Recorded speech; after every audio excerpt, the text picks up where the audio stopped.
गंगी का 17वां साल था, पर वह 3 साल से विधवा थी और जानती थी कि मैं विधवा हूं। मेरे लिए संसार के सुखों के द्वार बंद हैं। फिर वह क्यों रोए और कल्पे? मेले से सभी तो मिठाई के दोने और फूलों के हार लेकर नहीं लौटते।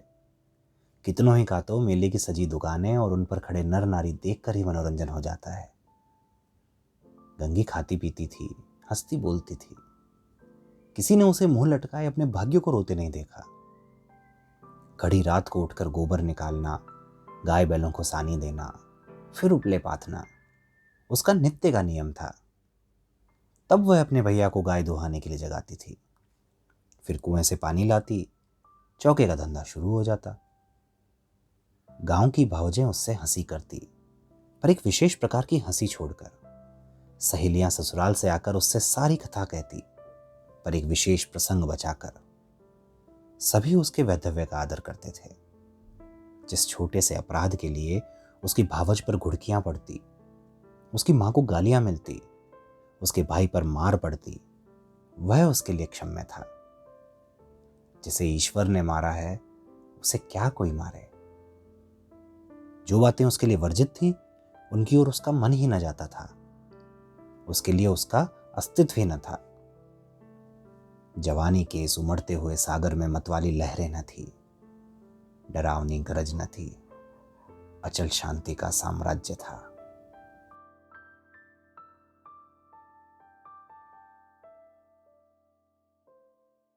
होली आई, सबने गुलाबी साड़ियां पहनी, लेकिन गंगी की साड़ी न रंगी गई।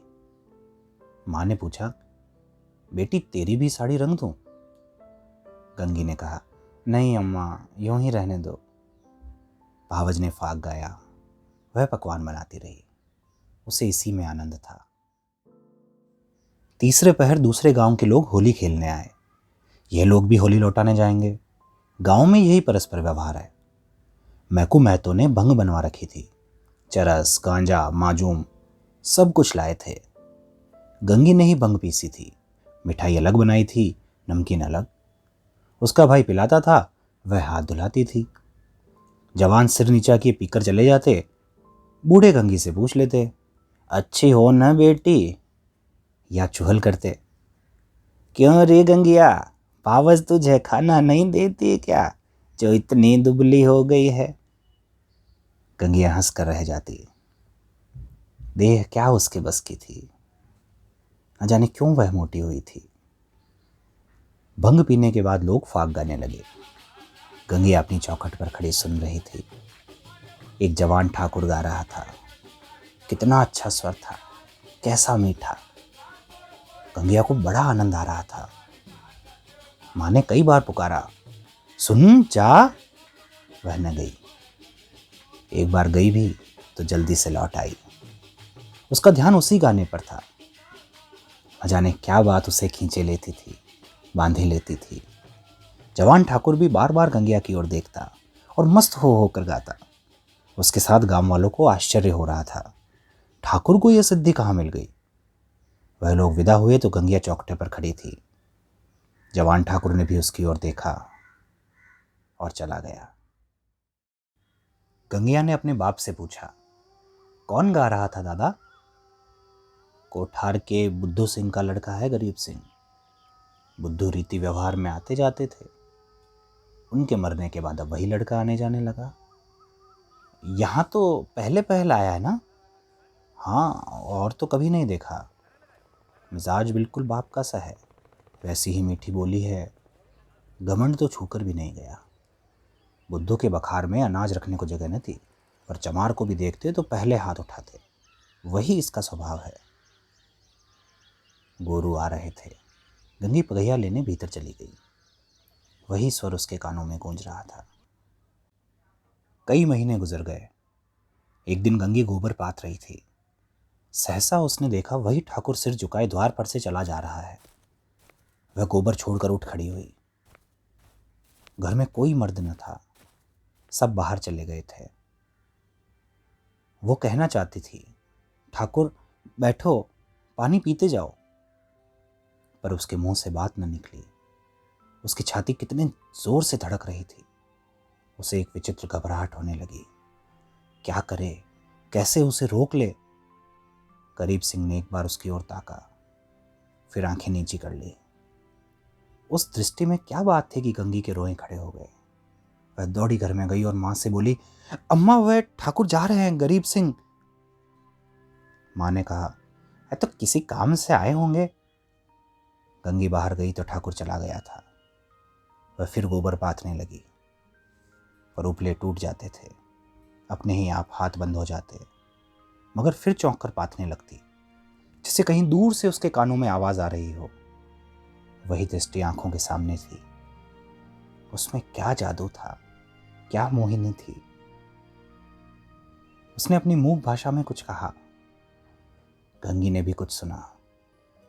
क्या कहा यह वह नहीं जानती, पर वह दृष्टि उसकी आंखों में बसी हुई थी।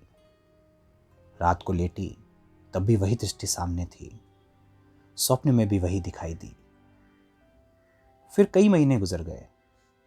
एक दिन संध्या समय मैको द्वार पर बैठे सन कात रहे थे और गंगी बैलों को सानी चला रही थी कि सहसा चिल्ला उठी, दादा दादा ठाकुर। मैको ने सिर उठाया तो द्वार पर गरीब सिंह चला आ रहा था। राम राम हुआ। मैको ने पूछा, कहाँ गरीब सिंह, पानी तो पीते जाओ। गरीब आकर एक माची पर बैठ गया। उसका चेहरा उतरा हुआ था। वह कुछ बीमार सा जान पड़ता था।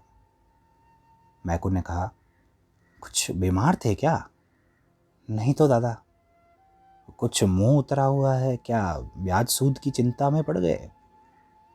तुम्हारे जीते जी मुझे क्या चिंता दादा, बाकी दे दी ना? हाँ दादा, सब बेबाक कर दिया। मैको ने गंगी से कहा, बेटी जा कुछ ठाकुर को पानी पीने को ला, और भैया हो तो कह देना चिलम दे जाए। चिलम चिलम रहने तो दादा, मैं नहीं पीता। अब की घर की ही तम्बाकू की बनी है, स्वाद तो देखो, पीते तो हो। इतना बेअदब न बनाओ दादा, काका के सामने चिलम नहीं छुई। मैं तुमको उन्हीं की जगह देता हूं। यह कहते कहते उसकी आंखें भर आई। मैको का हृदय भी गदगद हो गया। गंगी हाथ की टोकरी लिए मूर्ति के समान खड़ी थी। उसकी सारी चेतना, सारी भावना गरीब सिंह की बातों की ओर खिंची हुई थी। उसमें और कुछ सोचने की, कुछ करने की शक्ति न थी। ओह, कितनी नम्रता है, कितनी सज्जनता, कितना अदब। मैको ने फिर कहा, सुना नहीं बेटी, जाकर कुछ पानी पीने को लाओ। गंगी चौंक पड़ी, दौड़ी हुई घर में गई, कटोरा मांजा, उसमें थोड़ी सी राब निकाली, फिर लोटा गिलास मांझ कर शरबत बनाया। माँ ने पूछा, कौन आया है गंगिया? वह हैं ठाकुर गरीब सिंह। दूध तो नहीं है अम्मा, रस में मिला देती। है क्यों नहीं, हांडी में देख। गंगी ने सारी मलाई उतार कर रस में मिला दी और लोटा गिलास लिए बाहर निकली। ठाकुर ने उसकी ओर देखा। गंगी ने सिर झुका लिया। यह संकोच उसमें कहां से आ गया? ठाकुर ने रस लिया और राम राम करके चला गया। मैकू बोला, कितना दुबला हो गया है। गंगी, बीमार है क्या? मैकू, चिंता है और क्या, अकेला आदमी है और इतनी बड़ी गृहस्थी, क्या करे। गंगी को रात भर नींद नहीं आई। उन्हें कौन सी चिंता है? दादा से कुछ कहा भी तो नहीं, क्यों इतने सकुचाते हैं? चेहरा कैसा पीला पड़ गया है। सवेरे गंगी ने मां से कहा, गरीब सिंह अब की बहुत दुबले हो गए अम्मा। हाँ, वह बेफिक्री कहाँ है बेटी, बाप के जमाने में खाते थे और खेलते थे, अब तो गृहस्थी का जंजाल सिर पर है। गंगी को इस जवाब से संतोष न हुआ। बाहर जाकर मैकू से बोली, दादा तुमने गरीब सिंह को समझा नहीं दिया, क्यों इतनी चिंता करते हो? मैकू ने आंखें फाड़ कर देखा और कहा, जा अपना काम कर। गंगी पर मानो वज्रपात हो गया। वह कठोर उत्तर और दादा के मुंह से। हाय, दादा को भी उनका ध्यान नहीं, उनका कोई मित्र भी नहीं है, उन्हें कौन समझाए। अब कि वह आएंगे तो मैं खुद उन्हें समझाऊंगी। गंगी रोज सोचती वह आते होंगे, पर ठाकुर ना आए। फिर होली आई, फिर गांव में फाग होने लगा। रमणियों ने फिर गुलाबी साड़ियां पहनी, फिर से रंग घोला गया। मैकू ने भंग, चरस, गांजा मंगवाया। गंगी ने फिर मीठी और नमकीन भंग बनाई। द्वार पर टाट बिछ गया। व्यवहारी लोग आने लगे, मगर कोठार से कोई नहीं आया। शाम हो गई, किसी का पता नहीं। गंगी बेकरार थी, कभी भीतर जाती, कभी बाहर आती। भाई से पूछती, क्या कोठार वाले नहीं आए? दादा से पूछती, भंग तो नहीं बची, कोठार वाले आवेंगे तो क्या पिएंगे? दादा कहते, अब क्या रात को आवेंगे, सामने तो गांव है, आते होते तो दिखाई देते। रात हो गई, पर गंगी को अभी तक आशा लगी हुई थी। वह मंदिर के ऊपर चढ़ गई और कोठार की ओर निगाह दौड़ाई। कोई ना आता था। सहसा उसे उसी सिवाने की ओर आग दहकती हुई दिखाई दी। देखते देखते ज्वाला प्रचंड हो गई। यह क्या, वहां आज होली जल रही है? होली तो कल ही जल गई। कौन जाने वहां पंडितों ने आज होली जलाने की सायत बताई हो, तभी वे लोग नहीं आए। कल आएंगे। उसने घर आकर मैकू से कहा, दादा कोठार में तो आज होली जली है। तत पगली, होली सब जगह कल जल गई, तुम मानते ही नहीं हो। मैं मंदिर पर से देख कर आई हूं, होली जल रही है। न पति आते हो तो चलो, मैं दिखा दूं। अच्छा, चल के देखो। मैकू ने गंगी के साथ मंदिर की छत पर आकर देखा। 1 मिनट तक देखते रहे, फिर बिना कुछ बोले नीचे उतर आए। है कि नहीं होली? तुम न मानते थे। होली नहीं है पगली, चिता है। कोई मर गया है, तभी आज कोठार वाले नहीं आए। गंगे का कलेजा दक से हो गया। इतने में किसी ने नीचे से पुकारा, मैकू महतो, कोठार के गरीब सिंह गुजर गए।